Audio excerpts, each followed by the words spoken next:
जय श्री सीताराम। जय श्री सीताराम। आज यात्रा हीरापुर से होते हुए छतरपुर की ओर जा रही है। सुबह सुबह मुझे मन में ये आया कि हमारा राष्ट्र, हमारी संस्कृति, हमारा सनातन धर्म को आगे कैसे बढ़ाया जाए। हम हमेशा अपनी गरीबी, अपने दुख, अपने संकटों को लेकर ही हम जूझते रहते हैं और बातें हम मोबाइल, फेसबुक, इंस्टा या फिर व्हाट्सएप पे हम चर्चा करते रहते, पर लेकिन अपने आप को बदलने का प्रयास नहीं करते। जैसे स्वामी विवेकानंद ने कहा है कि आप दौड़ सकते हो तो दौड़ो, आप चल सकते हो तो चलो, आप रेंग सकते हो तो रेंगो, पर आज कहीं ना कहीं लोग इतने संकट में घिरे कि अपने कार्यों से बाहर नहीं आ पा रहे हैं। आप जिस स्थान पर हो वहाँ से इतनी जोर से दहाड़ लगाओ कि अपनी सनातन संस्कृति को राष्ट्र के लिए समर्पित कर दिया जाए।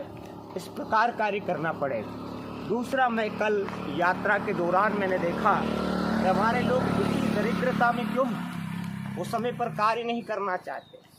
मैं निकल रहा था और एक घर के भीतर मैंने देखा, मेरी नज़रें पड़ी कि 4 लोग बैठे और वहीं चाय पीकर बर्तन उनके यहीं रखा और सारी मक्खियाँ इत्यादि सब भिनभिना रही थी। व्यक्ति अपने कर्म की साधना को नहीं करना चाहता है। अभी प्रातःकाल सुबह मैं 5 बजे चला हूँ और 60 किलोमीटर की यात्रा कर चुका हूँ और 1 घंटे में 7 किलोमीटर की यात्रा कर चुका हूँ। एक क्षण इसमें अगर मैं रुक जाता तो इसमें आधा किलोमीटर या फिर 200 मीटर या फिर 100 मीटर का परिवर्तन आ जाता। तो आप समझ लीजिए, समय के साथ चलिए तो आप श्रेष्ठ बनेंगे, समृद्ध बनेंगे, शक्तिशाली बनेंगे। यही राष्ट्र के लिए आह्वान है मेरा कि आप नित्य प्रतिदिन अपने आप को जगा कर रखिए, नहीं तो जीवन बहुत संकट में आ जाएगा। देखो, जब तक हम अपनी चेतना को नहीं, मैं कई बार अपनी मर्यादाओं में रहकर ही बातें नहीं करता हूँ, नहीं तो परमात्मा ने मुझे जो व्यवस्था दी है, मुझे जिस व्यक्ति के पास चलने के लिए साधन नहीं हुआ करता था, उस पर भगवान ने मुझे कार दी। जिस व्यक्ति के पास रहने के लिए छत नहीं थी, भगवान ने छत दी, संतान दी, अच्छी स्त्री दी। इन सब पाने के पश्चात भी लोग जो लगे रहते हैं, इन सब पाने के लिए भगवान की शरण में जाते हैं। संस्कृति का नाम लेकर, धर्म का नाम लेकर भगवान को प्राप्त करना चाहते हैं, पर लेकिन मुझे यह प्राप्त होने के बाद मैं अपने जीवन में कुछ चाहता नहीं हूँ। बस राष्ट्र, धर्म, संस्कृति की जागृति हो, इसके लिए ये कार्य किया जा रहा है। और मैंने सही, मेरे साथी जो लोग हैं, इनसे भी आप पूछ सकते हैं कि केवल मैं राष्ट्र धर्म के लिए ही भगवान से प्रार्थनाएं करता हूँ। इन लोगों से भी बात करता हूँ, समाज धर्म से भी बात करता हूँ, जो रास्ते में मिलते हैं उन्हीं लोगों से बात करता हूँ। तो आप समझ लीजिए, केवल मैं धर्म हितार्थ कार्य कर रहा हूँ। मैं अपने लिए, स्वयं के लिए भगवान से कुछ नहीं मांग रहा हूँ कि इस धर्म को बचाए रखे। और जागिए, और इतना जागिए कि संसार में जगह जगह कर लोगों को हिला दीजिए कि सनातन संस्कृति ही मानव कल्याण के लिए श्रेष्ठ है। जय श्री सीताराम। आप पूछ सकते मेरे साथ महाराज जी है कि मेरा केवल क्या संकल्प है। जय जय श्री सीताराम, जय जय श्री सीताराम। जैसा कि आप सभी अभी सुन रहे थे, योग गुरु राजेश बैरागी जी मध्य प्रदेश देवास से हैं। आपने 21 जून 2024 को दिव्य योग संस्थान के द्वारा 21 तारीख को इतना महत्वपूर्ण कार्यक्रम किया कि आपके जनपद से बड़े बड़े जो प्रतिष्ठित गणमान्य हैं वो सभी एकत्रित हुए और उनके बीच आपने योग शिविर किया।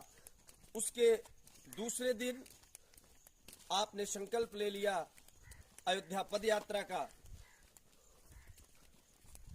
इस पद यात्रा का उद्देश्य महाराज जी ने जैसा बताया, महाराज जी का कहना है कि मैं केवल समाज, संसार, संस्कृति, सभ्यता, स्वास्थ्य इत्यादि को लेकर के चिंतित हूं और समाज को इसके लिए उत्साहित करना चाहता हूं।